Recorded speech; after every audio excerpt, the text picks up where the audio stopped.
Dear learner, in earlier video we have seen the main items of balance sheet, how to record the main items of balance sheet under which head, major head, subhead. We have seen the bifurcation. We have also seen the format of the balance sheet, and now we are going to see one numerical sum to get a clear idea how to prepare the balance sheet of a company.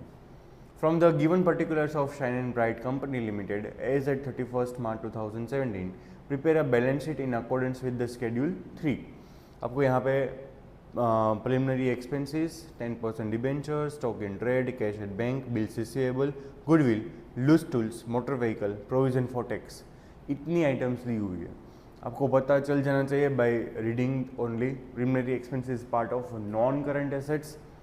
Other non current assets में आएगा, 10% debenture long term provision में आएगा, long term borrowings में आएगा, stock in trade आएगा, inventories current assets में, cash at bank current assets,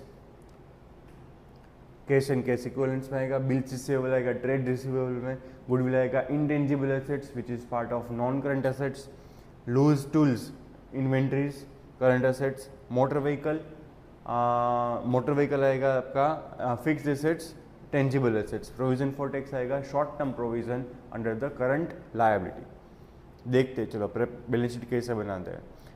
सबसे पहले आपको प्रॉपर तरीके से हेडिंग दे देना है, books of Shine and Bright Limited balance sheet as at 31st March 2017.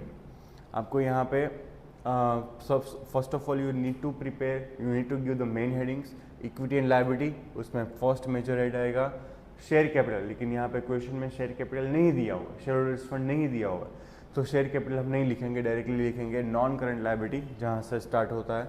Long term borrowing 2 lakh का डिवेंचर था. Current liability short term provision, उसमें आएगा इनकम टैक्स प्रोविजन. यहाँ पे नोट स्टॉक अकाउंट भी आपको साथ में बनाना है, तो यहाँ पे इससे आपको नोट स्टॉक अकाउंट भी बनाना है. देखो यहाँ पे long term borrowing 10% debenture 2 lakh, provision for tax 16,000, right. फिर आपको असेट साइड दिया हुआ है. टेंजिबल एसेट्स में मोटर व्हीकल था 4,75,000, नोट नंबर 3 है.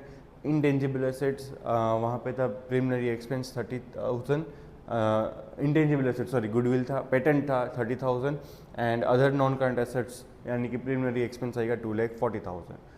आपको ऐसे टोटल करके आउटर कॉलम में लिखना है हेड वाइज, राइट. यहाँ पे एक हेड है जैसे कि नॉन करंट एसेट्स है, उसमें 3 आइटम्स है, तो उसका टोटल आपको यहाँ पे आउटर कॉलम में लिखना है. करंट एसेट्स में there are 3 things, stock in trade and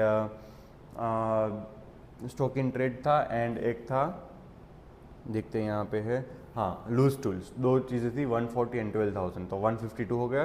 trade receivables में आएगा bills receivable and cash equivalents, cash and cash equivalents में आएगा cash at bank which is 1,35,000.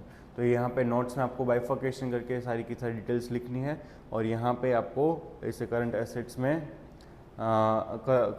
में सारी मेन सब हेड दिखाने हैं, उसका बाइफर्केशन आपको नोट्स में मिल जाएगा, एंड नोट्स में जो टोटल आएगा वो आपको यहाँ पे लिखना है. जैसे कि यहाँ पे इन्वेंट्रीज में loose tools and goods in transit, stock in trade था, तो 140 + 12 यानी कि 152 हमने यहाँ पे लिखा हुआ है. बाद में जो मेजर हेड है उसका टोटल आपको आउटर कॉलम में लिखना है. By this way you are suppose to tell the balance sheet on upper side and lower side.